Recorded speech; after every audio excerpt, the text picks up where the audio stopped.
The breakthrough happens by conditioning your mind every day, by feeding it a role model or story. It's putting yourself in a peak state where you follow through by getting physically strong. It's creating a little ritual of doing a little bit each day, and then you get momentum. But the most important thing of all is what we started out with. Why? Absolutely. Why is it a must for you? It doesn't have to be you're against the wall, but it has to be something you're hungry for, because the only difference in people is hunger. And if you're not hungry, get around people that are hungry and something will hit you.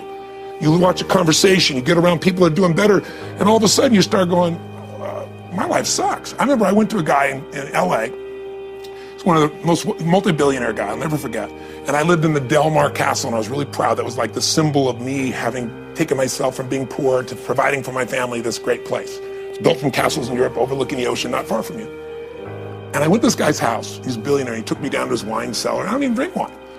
Went through this whole thing. At the end of the night, I was depressed. I lived in the Del Mar tenement, as far as I was concerned. I really was. I was like, I live in a crappy place, and all my standards changed.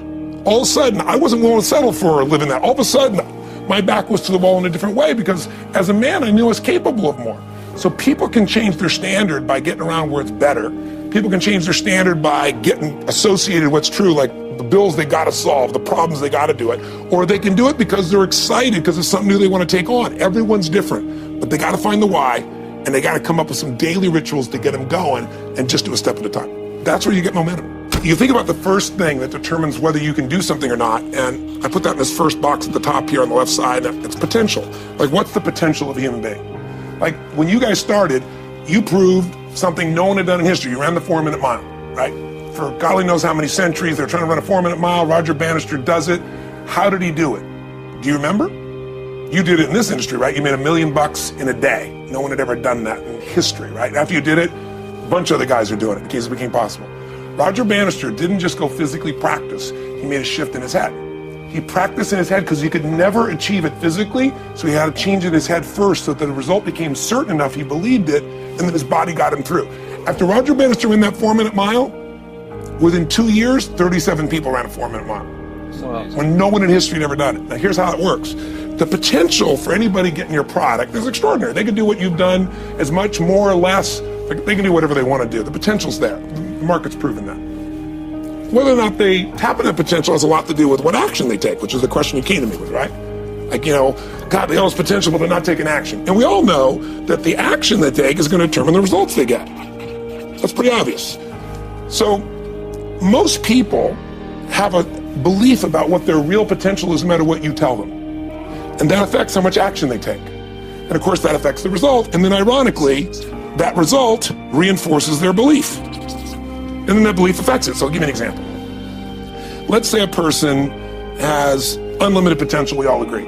But they take little action, little results. Why? Because they have to start with a problem with their belief. They don't believe it's really going to happen for me. Maybe for Frank Kearns because he's got the cool hair and stuff, or maybe it's for you because you're so driven, but it's not me. Maybe Tony Robbins because he's a freak, got these big teeth. Whatever their thought process is, right? They got this thing, right?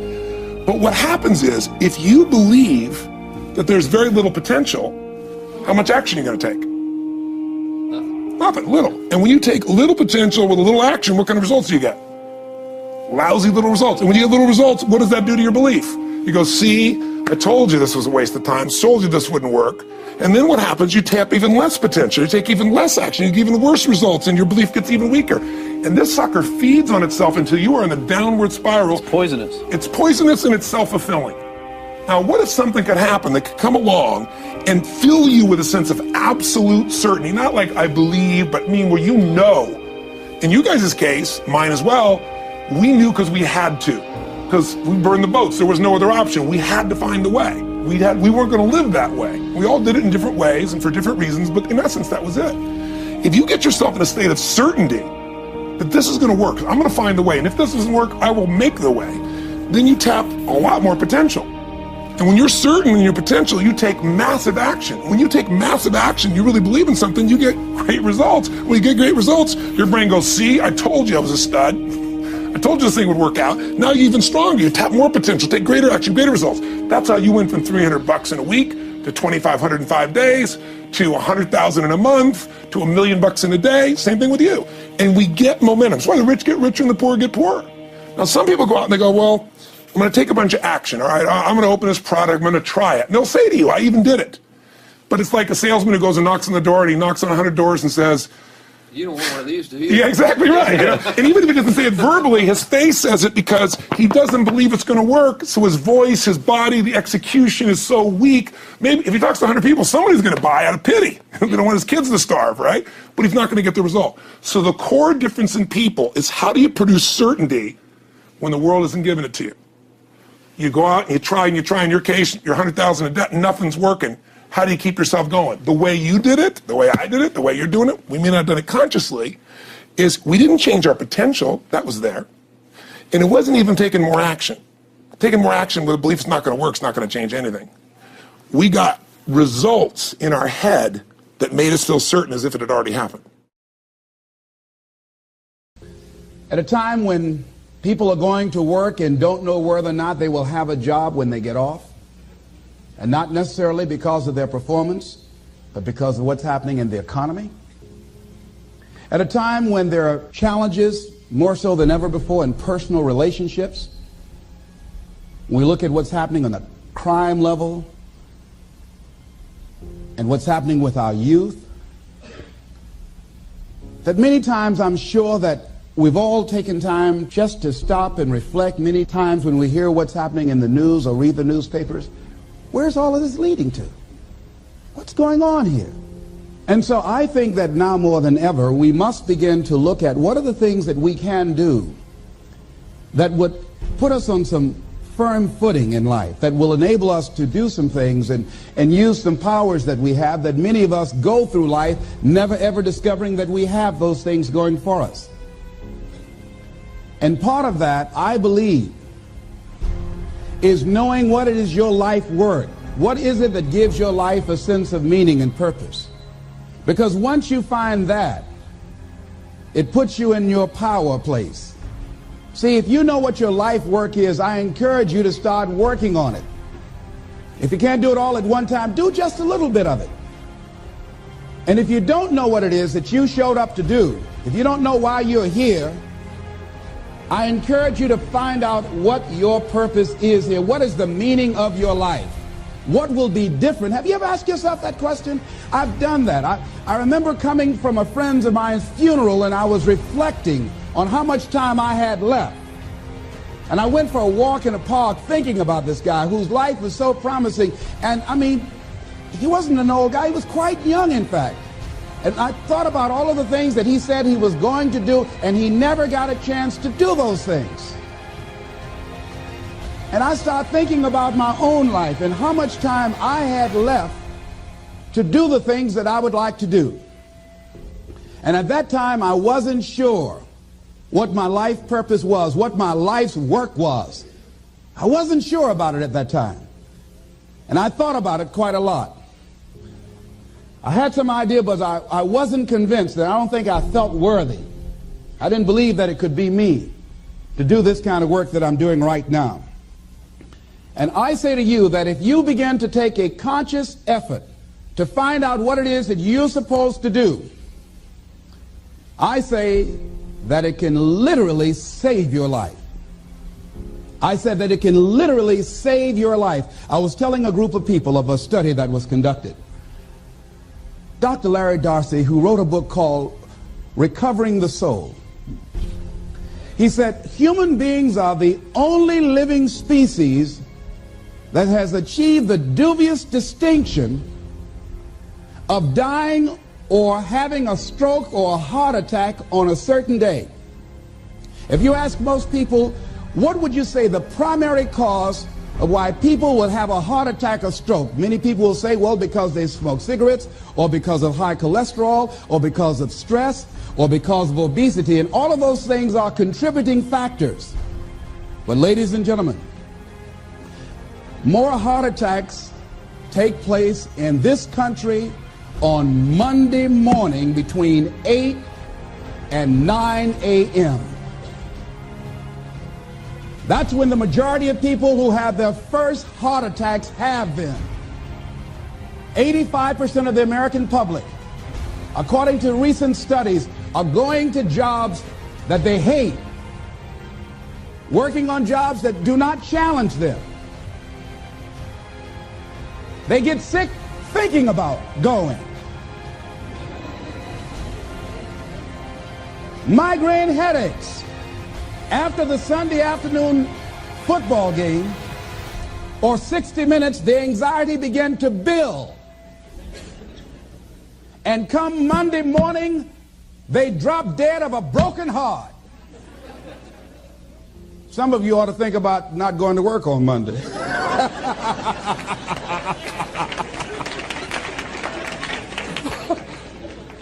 Think about that. People are literally dying to go to work.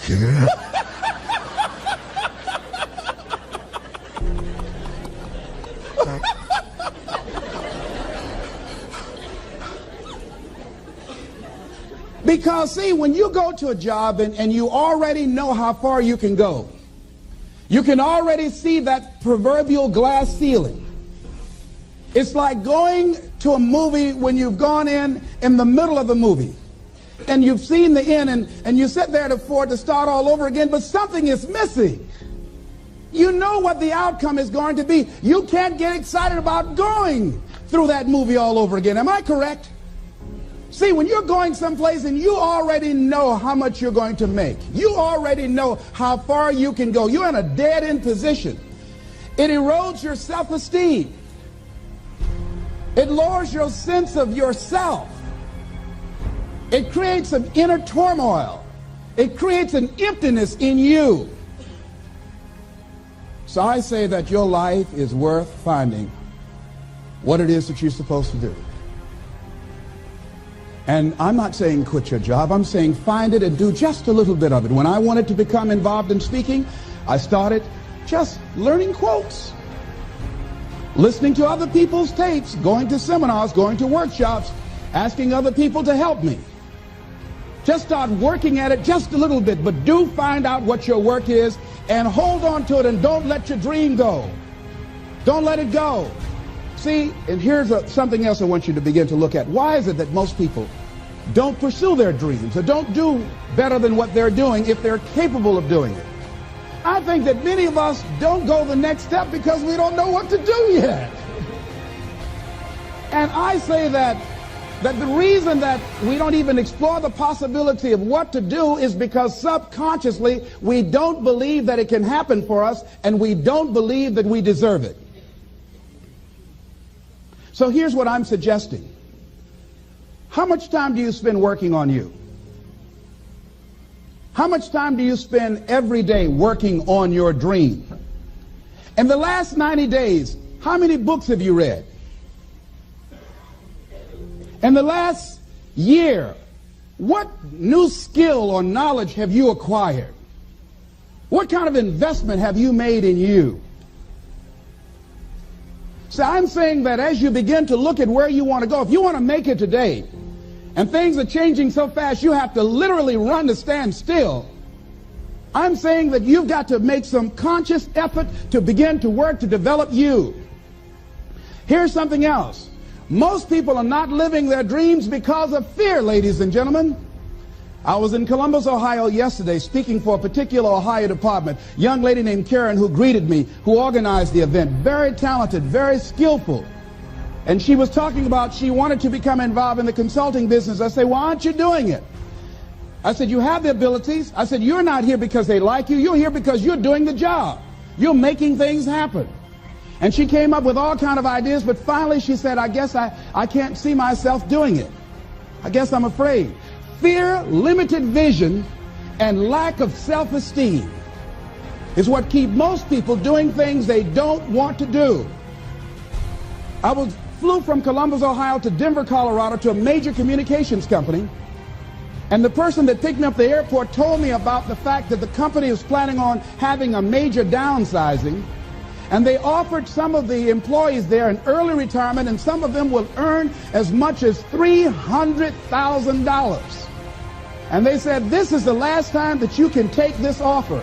If you don't do it, when we have the downsizing, you might be among those who will lose their jobs, and all you will get is your severance pay.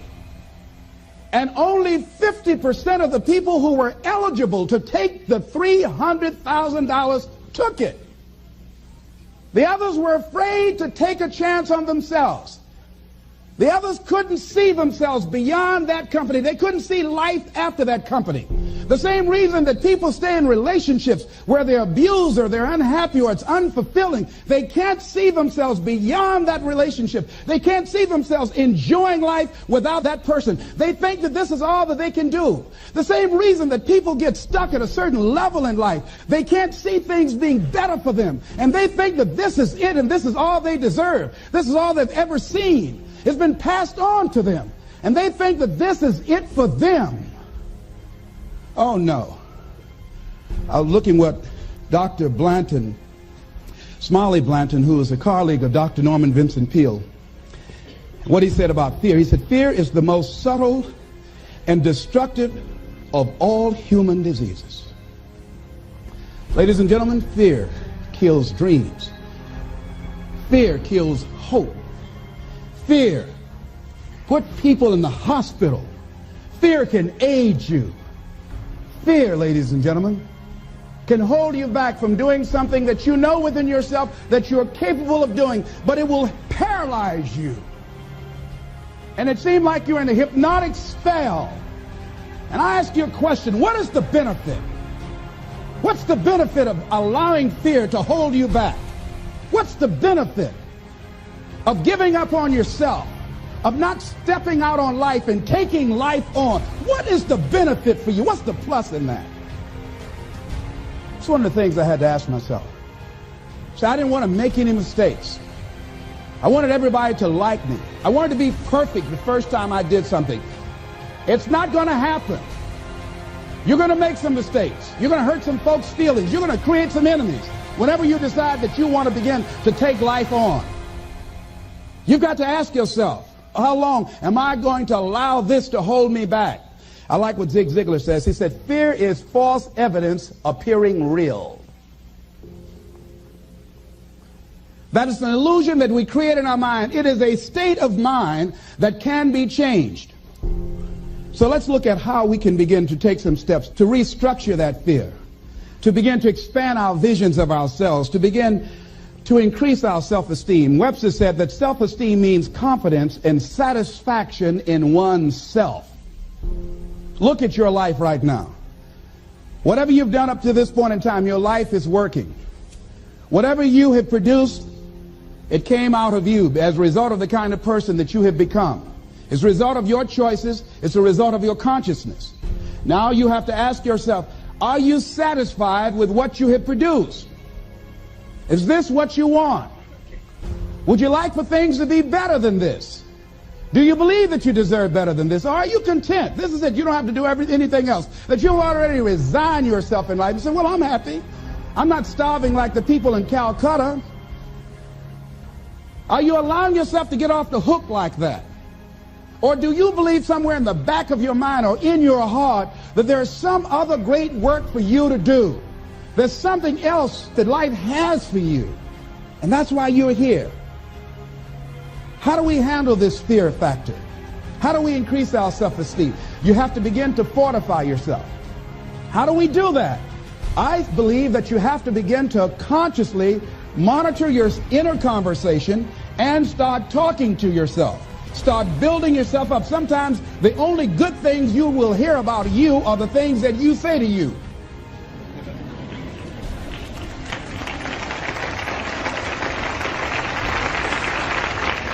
Young lady that was in the audience this afternoon said to me, I told myself yesterday for the first time, I'm proud of me. And she said, I felt good about that. So I'm saying learn to be your own booster. Start building yourself up.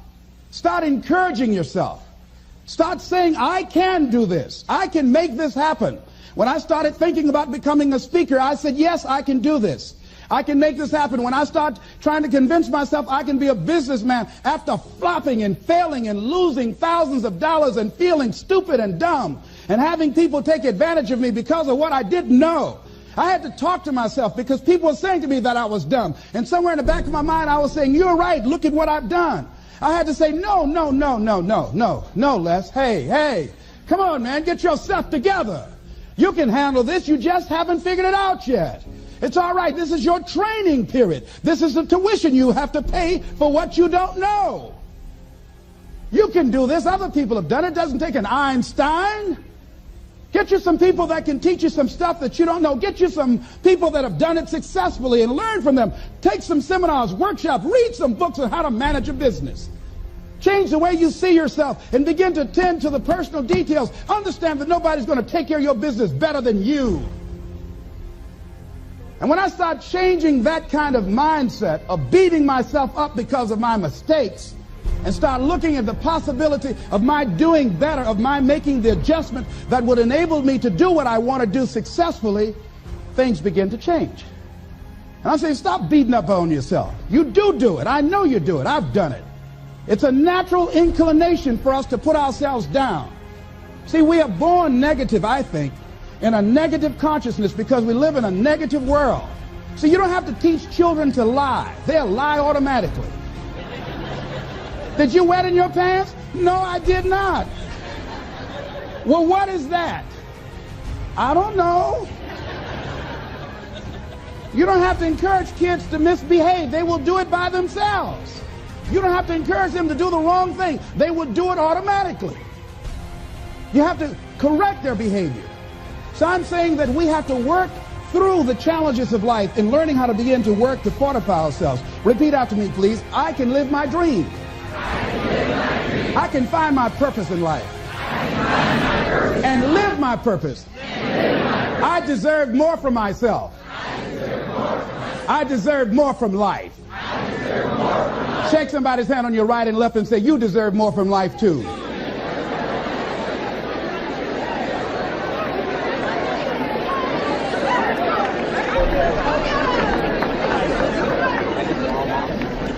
Here's some other things, ladies and gentlemen. Begin to guard your mind against negative programming, like turn off the television. Don't watch the news. Don't watch it. I think that more people have a sense of hopelessness and anxiety about life. If you look at the news, you cannot feel good looking at the news. You'll be scared to death. You're scared to go to sleep. I mean, it turns your power down. You've got to be conscious of that. Don't pick up the newspaper and read it. No.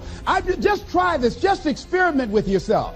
Now, if your job depends upon you knowing certain things, let somebody tell you just about those things. But start filtering the stuff you allow to come in your mind. You know that song you used to say, don't let nobody bring you no bad news. I tell my staff, look here, don't tell me any bad news while I'm on the road. Let me handle it tomorrow. I don't like anybody to tell me any bad news at night before I go to sleep. I can't do anything about it anyhow. Why let me go to sleep with that on my consciousness? No, and my staff, they know that. Say, let it wait till tomorrow. And I have a period of time. Tell me bad news between 10 o'clock and 12 noon. After I prayed and meditated and read my books, I'm fortified, I'm ready to handle it. I deal with it and I'm out of there and I'm going on to something else. So you've got to guard the kinds of things that you put in your mind. See, if you don't program your mind will be programmed because human beings are goal-oriented. That's why we die of broken hearts early. That's why we're running through life to early grades. We're going through life, ladies and gentlemen. And I think that Henry David Thoreau said that most men live in quiet desperation. Most of us go through life running scared. Larry DeAndre, who I think is going to be one of the greatest motivational speakers around today, told me a story, a true story of a friend of his, that every day when he came home from school, when he would get to a certain block in his neighborhood, there was a neighborhood dog that would chase him. And that dog would start after him barking. Boy, he would run, just running from that dog every day. Finally, he just got tired of that dog chasing him every day. He said, this dog come around here today, I'm going to take a brick or something and bust him in the head. So he was walking home that day, minding his own business. Sure enough, same area, there was that dog there. And the dog started barking, he started running, he saw a brick, and he stopped and picked up the brick and turned around, and the dog got close to him. He realized the dog didn't have any teeth.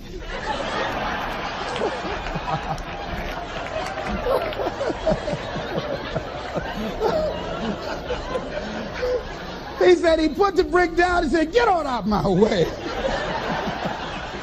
And ladies and gentlemen, all our lives, many of us go through life running from things that ain't got no teeth to do us any harm.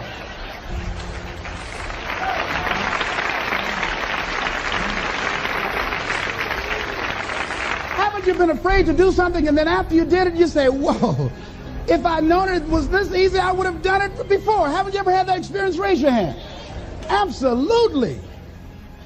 So we created this in our minds, false evidence appearing real. We made it real in our minds. That's why Churchill said there's nothing to fear but fear itself. That's the destructive monster. So turn off things that can contribute to your fear. Turn a deaf ear to people that all they can do is talk about how negative things are because they have bought into the consciousness of the world. Start attending workshops, seminars, listening to tapes on a daily basis to begin to recondition your mind, to retrain your thinking. Faith comes by what? Hearing and hearing and hearing. Listen to things that can empower you, that can enable you to create a new reality for yourself, and a new life for yourself. You might appear to be strange around most people. You know, most people think you're strange if you're happy today. People say, how you doing? I said, better than good. Whoa, what's wrong with him? Just go around smiling and watch people. Look at this. Is this a weird guy over here? Because most people don't smile. Watch them. Look at their faces in the morning. Here we go, another Monday morning. How you doing? Haven't had my coffee yet. Don't ask me. See, these people have not found their purpose in life. That's why they're grumpy. That's why they're miserable. That's why they're so negative. They're hurting and they want to hurt other people. So start practicing using programs for your mind. Seminars, books, workshops. Keep a journal. Record your thoughts. What's happening with you? Every day when you get up, have a journal near you. I use a Jack Boland journal so that I can write down my ideas. I keep it by my bed so I can write down my thoughts. See, ladies and gentlemen, we get 3 to 4 thoughts a year that if we would act on those thoughts, they could change our life. Don't say, well, I'll remember that. No, write that thought down. I got a thought today I wrote down. A friend of mine is in the hospital. His morale is low. They're talking about amputating his foot. He's got to feel very bad. So I said, you know, not only am I going to see him, but I can't be there with him all the time. I said, I'm going to create a tape for him that he can listen to that will heighten his level of morale. We told him the other night, don't go to surgery. You are depressed. Your energy level is down. No, tell him not now. Don't do it now. In fact, most doctors who have any sense of awareness don't perform surgery on patients that are in a state of fear, that don't think they will make it. They wait till they're in a different state of mind. So I said, what about making tapes for people that are facing physical challenges? I said, that's a good idea. All right?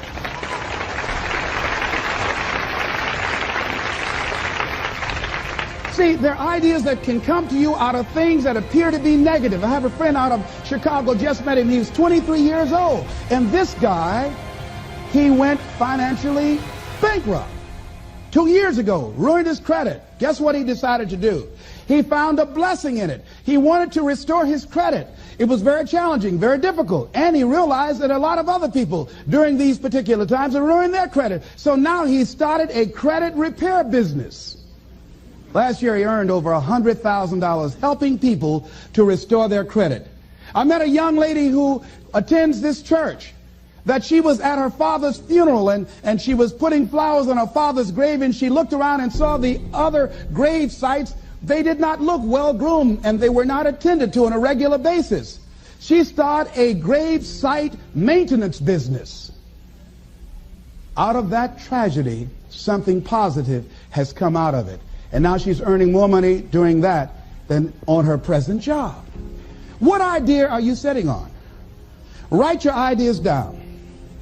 And then, once you get that idea, take the leap. Hello? Take the leap. See, a lot of people get the ideas and just walk around with them. Have you ever had an idea and all of a sudden you looked around and somebody had that idea and gone with it? Think you're going to be going with my hospital idea. Forget that, buddy. We will be out there together, Jack. Take the leap. See, it's out here in the universe. If you don't take the plunge, I guarantee you, somebody else will. Take the plunge. Go into action. And ladies and gentlemen, you will be surprised at how things will come together. You'll be surprised. Now, you're going to have some difficult challenges. I can tell you that now.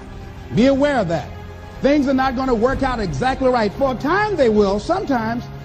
And that's when life is just playing a game with you. I want you to feel good and relax. And then after a while, say, okay, the honeymoon's over now. And then life will come over there and slap you side the head. Say, what you doing out here? Well, this is my dream life. Is that right? Come over here a minute. Oh, you went to the seminar, huh? Come here. I can tell you that. But ladies and gentlemen, go into action with your dream. And don't avoid where the fights are. Get in the midst of the fight. And get some hickeys on your head. Get knocked down so you can learn how to fight, so you can hold your position. See, most people don't get out in the arena of life because they don't want to fight. Most people don't get out there because they don't want to get knocked down. They don't want to be dropped to their knees. But see, you're going to be dropped whether you're on the field or whether or not you're sitting on the sidelines. You're going to be dropped. So at least get dropped for something. Don't get knocked down while you're sitting down. See, that's how most people are spectators in life. You don't want to be a spectator. You want to get out in the field where the action is. And you will be amazed. After the struggle, there will be a calm period and things will begin to click for you. Come out here with what you got. You don't have enough money? Don't worry about it. You got the dream. You got the idea. You don't have enough resources? Don't worry about it. You need some help? Don't worry about it. You get out here in the arena, someone will look at you and become inspired and say, hey, can I help you? But if you're sitting up on the bleachers, nobody's going to ask you anything.